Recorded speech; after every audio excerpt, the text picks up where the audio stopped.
كنبدا اولا كنحيي المنابر الاعلاميه اللي حاضره معنا اليوم لتغطيه هذه الوقفه الاحتجاجيه. هذه الوقفه الاحتجاجيه كتاتي ك كمسار لنضالات خاضتها الطلبه ديال الطب والطالبات، والحضور ديالنا اليوم كياتي في اطار الدعم لا مشروط لطلبات كليه الطب، لان هذه المطالب ديالهم هي مطالب مشروعه. واول هذه المطالب هو فتح الحوار، لان ما قامت به الوزاره حاليا وما قامت به الحكومه بصفه عامه، لان مساله حكوميه.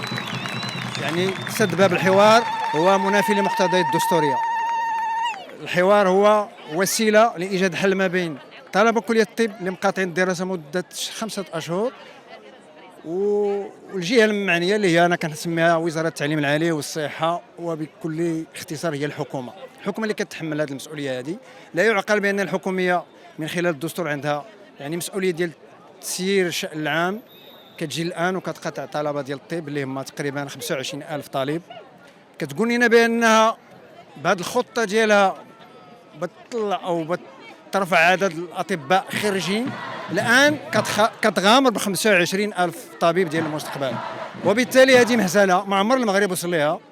هذه مهزله وكيتحمل المسؤوليه ديال رئيس الحكومه، لانه هو المسؤول الاول على البرنامج الحكومي، وهو المسؤول الاول على التزاماته السياسيه والاخلاقيه امام الشعب المغربي، هو المسؤول الاول امام المغاربه، لانه الدستور كيلزم عليه انه في الوقت اللي كيخفق وزير انه هو ياخذ بيد الحوار. اذا حنا متشبتين بالحوار اولا، ثم يمكن يوقع تغيير ربما في الملف المطلبي ديال الطلبه، ولكن تيبقاو الطلبه هما المسؤولين عليه. وحنا كاباء ما يمكنناش نبقاو مكتفين اليد في الوقت اللي الحكومه لازمه الصمت وما بغاش يعني تفتح باب الحوار. خرجنا رغم انفنا باش نناضلوا باش نساندوا هذه الطلبه، لانه راه حنا في دوله واللي كيبان لنا بان التصرف ديال السيد الوزير لا في التعليم ولا في الصحه ولا رئيس الحكومه كيتصرفوا كانهم خارجين عن اطار الدستور، يعني عندهم التصور ديالهم خارج على الدوله المغربيه.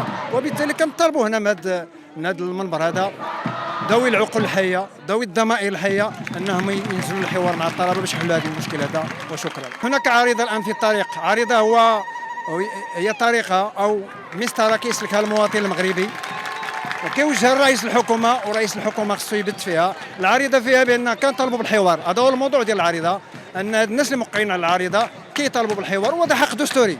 انا استغرب في دوله تدعي بانها دوله الحق والقانون، في دوله تدعي الحكومه بانها اسست لبرنامج الدوله الاجتماعيه وكتدفع ب 25,000 طبيب انهم يهضروا سنه كامله. فكنتسائل السيد رئيس الحكومه، راه الطبيب ديال غدا هو رقم صعب في معادله تنزيل مضامن الدوله الاجتماعيه. تناقض، نتحدث عن كاس العالم من جهه، ونتحدث عن مضايقه ديال الاطباء الغاد، نتحدث عن طبيب اللي هو رقم صعب اقول في المعادله ديال تنزيل مضامن الدوله الاجتماعيه. وبالتالي السيد رئيس الحكومه يخرج عند الاباء، يخرج عند المواطنين ويشرح لهم هذا التناقض اللي كيعيشوا كيفاش، لانه يسمح لنفسه بانه كليه الطب 5 اشهر هي مخلوقه، وكيجي يهضر لنا على الطرقات ويهضر لنا على كاس العالم ويهضر لنا على حقوق الانسان من جهه، وما عطاش لهذ الطلبه الحق ديالها، ما عطاش للاباء والامهات الحق ديالهم يحاوروا الحكومه. اذا هذا هو التناقض اللي كنعيشوه، يعني ولات حكومه المتناقضات، حكومه الفشل. انا اقول حكومه شعارها الفشل. باختصار كأب اقول بان حكومه شعارها الفشل.